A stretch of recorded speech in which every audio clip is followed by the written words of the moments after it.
Guys, ഇതിൻ്റെ daily workout റൊട്ടീനാണ്. ഇതിപ്പം എൻ്റെ ബാക്ക് വർക്കൗട്ടിൻ്റെ അന്നാണ് ഞാൻ ഈ വീഡിയോ എടുക്കുന്നത്.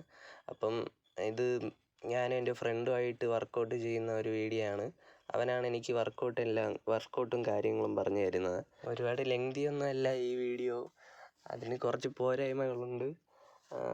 ഒരു ക്യാമറയിലാണ് ഷൂട്ട് ചെയ്യുന്നത്. അപ്പോൾ അതിനനുസരിച്ചുള്ള ചാർജും കാര്യങ്ങളേ അതിൽ നിൽക്കുകയുള്ളൂ. അപ്പം നമ്മൾ വലുതായിട്ടൊന്നും എടുക്കാൻ പറ്റിയൊന്നുമില്ല. അതിന് മുന്നേ ചാർജെല്ലാം തീർന്ന് ഓഫായിട്ടുണ്ട്. എന്നാലും നമുക്ക് പറ്റുന്ന രീതിയിൽ നമ്മളൊന്ന് വീഡിയോ എടുത്തിട്ടുണ്ട്. അപ്പോൾ അങ്ങനെ തന്നെ നമ്മൾ ഫസ്റ്റ് സെറ്റ് അവനാണ് തുടങ്ങിയത്.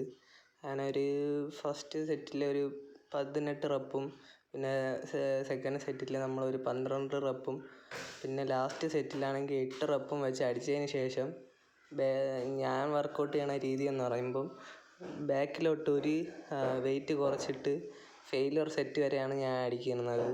അപ്പം കുറേ സ്ട്രെച്ചും കാര്യങ്ങളും ചെയ്തിട്ടുണ്ടായിരുന്നു. പക്ഷേ അതെല്ലാം വീഡിയോയിൽ ഉൾപ്പെടുത്താൻ നോക്കിക്കഴിഞ്ഞാൽ അത് കുറച്ച് ലെങ്ത് ആവുകയും ചെയ്യും. അങ്ങനെ അടുത്ത് എൻ്റെ ഒരു രണ്ടാമത്തെ സെറ്റായിരുന്നു. അതും ഒരു കുഴപ്പമില്ലാതെ ഒരു 12 റെപ്പ് വെച്ച് ഞാൻ അടിച്ചങ്ങ് നിർത്തിയായിരുന്നു. അടുത്ത് നമ്മൾ ഇംഗ്ലൈനിൽ ഒരു ബാക്കിൻ്റെ വർക്കൗട്ടാണ് ചെയ്തത്.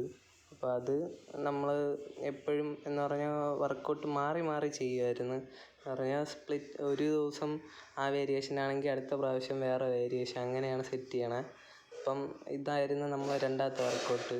അപ്പം കുറച്ചൊക്കെ കഴിഞ്ഞപ്പോഴത്തേക്കും എനിക്കാണെങ്കിൽ പറ്റാതായപ്പോൾ ഫ്രണ്ട് വന്ന് സപ്പോർട്ട് ചെയ്യുമായിരുന്നു.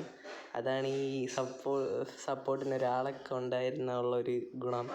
അങ്ങനെ എൻ്റെ ഒരു വർക്കൗട്ട് കംപ്ലീറ്റ് ചെയ്യാൻ കരുതി അതൊരു ഗോളായിരുന്നു. അങ്ങനെ ഞാൻ വർക്കൗട്ട് ചെയ്യണമെന്ന് പറഞ്ഞാൽ ഇപ്പം ഇതൊരു എൻ്റെ ഒരു മൂന്നാമത്തെ സെറ്റായിരുന്നു. അപ്പം 20 കിലോ ആഡ് ചെയ്തിട്ട് അടുത്ത അവൻ്റെ വർക്കൗട്ടായിരുന്നു.